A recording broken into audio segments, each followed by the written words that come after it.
Please to the Bud, the member for Algonquin, Renfrew-Pembroke. Thank you, Mr. Speaker. I'm pleased to rise on behalf of the hard-driving Canadians of Algonquin, Renfrew-Pembroke. The Liberal plan to ban the internal combustion engine is an act of pure economic vandalism.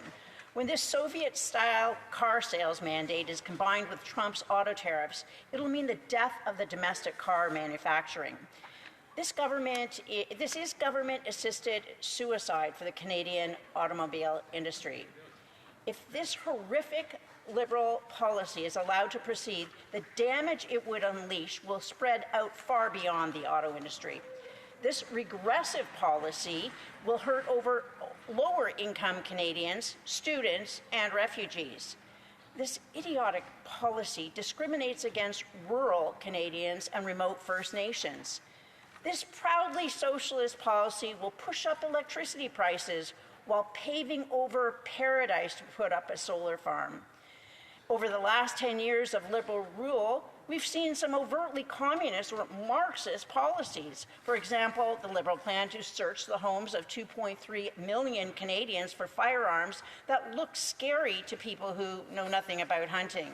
Or their plan to ban plastic food packaging so Canadians will eat less fresh food, fruits, and vegetables while being forced to eat food packed with preservatives. But this car ban struts around wearing a Che Guevara shirt. It was one thing when we had a prime minister who made dumb statements such as the budget will balance itself or that he doesn't think about monetary policy.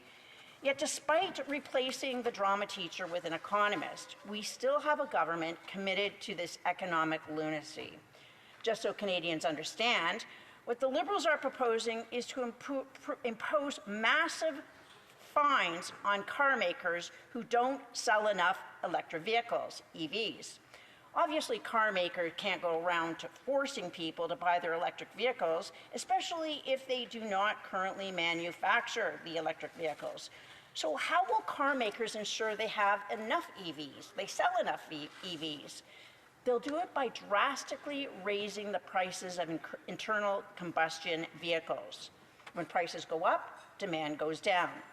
Unfortunately, those car makers that don't produce currently any zero-emission vehicles will have to leave the Canadian market entirely or pay a $20,000 tax for every non-EV car they sell.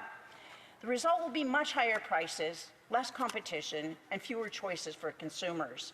The only winners with this policy are the all-electric car makers such as Tesla and BYD.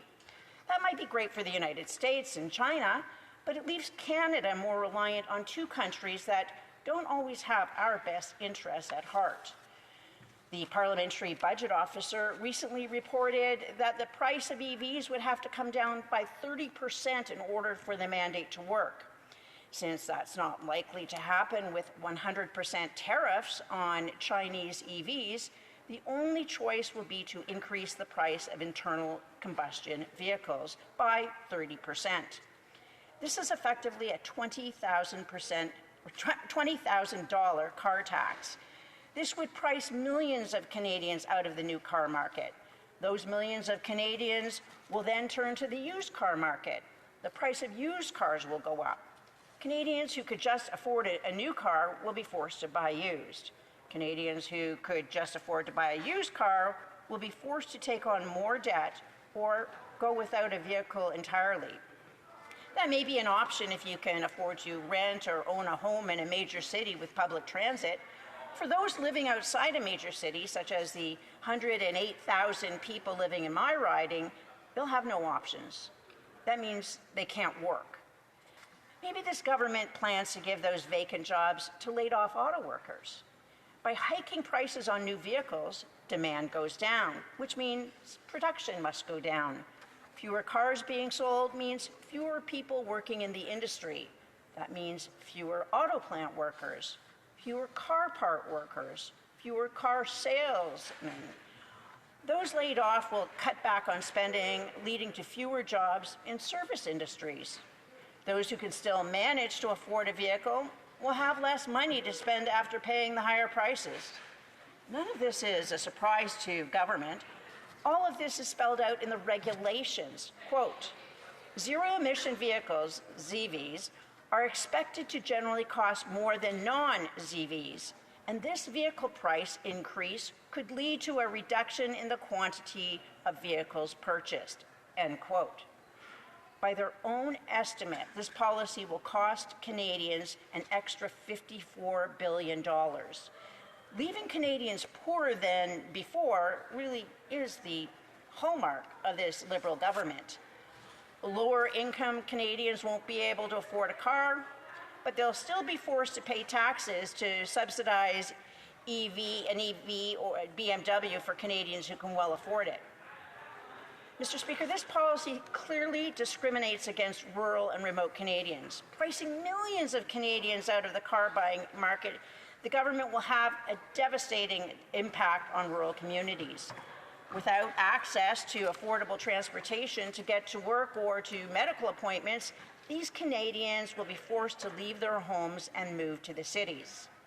Even those rural Canadians fortunate enough to be able to afford an EV may find themselves trapped when the temperatures drop. Despite claims repeated by the Liberal ministers, Canada is not Norway.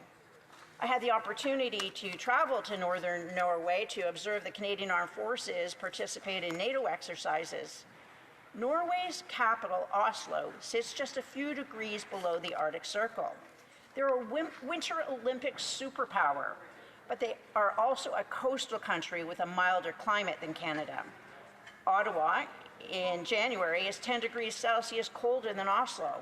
Canada is also 26 times bigger. And once you start driving north up the Trans-Canada Highway, things get a lot colder. In minus 25 degrees, the range of an electric vehicle drops by half. That might not matter much in a big city when the commute to work and back is 40 kilometers, but in rural communities in Canada, the closest hospital can easily be beyond the range of an electric car. We haven't even touched the reliability of the electric grid in rural and remote parts of Canada. We've seen during ice storms that cities regain power much faster than remote areas. Going without electricity for 3 weeks is unimaginable for people who live in major cities. Living in rural Canada, it's just a reality. Whether it's an ice storm or solar storm or a cyber attack, for rural Canadians forced to buy electric vehicles, the result is the same. Once the EV battery depletes, they're trapped. They can't drive to the grocery store. The EV ambulances can't get to them if they're sick or hurt. The EV fire trucks can't put out the fires. Without electricity, people will die. This Liberal policy clearly discriminates against those of us who live in rural and remote communities. This tired, old Liberal government loves to deny the reality they reveal in the regulations. They'll look you straight in the face and tell you they're making life more affordable.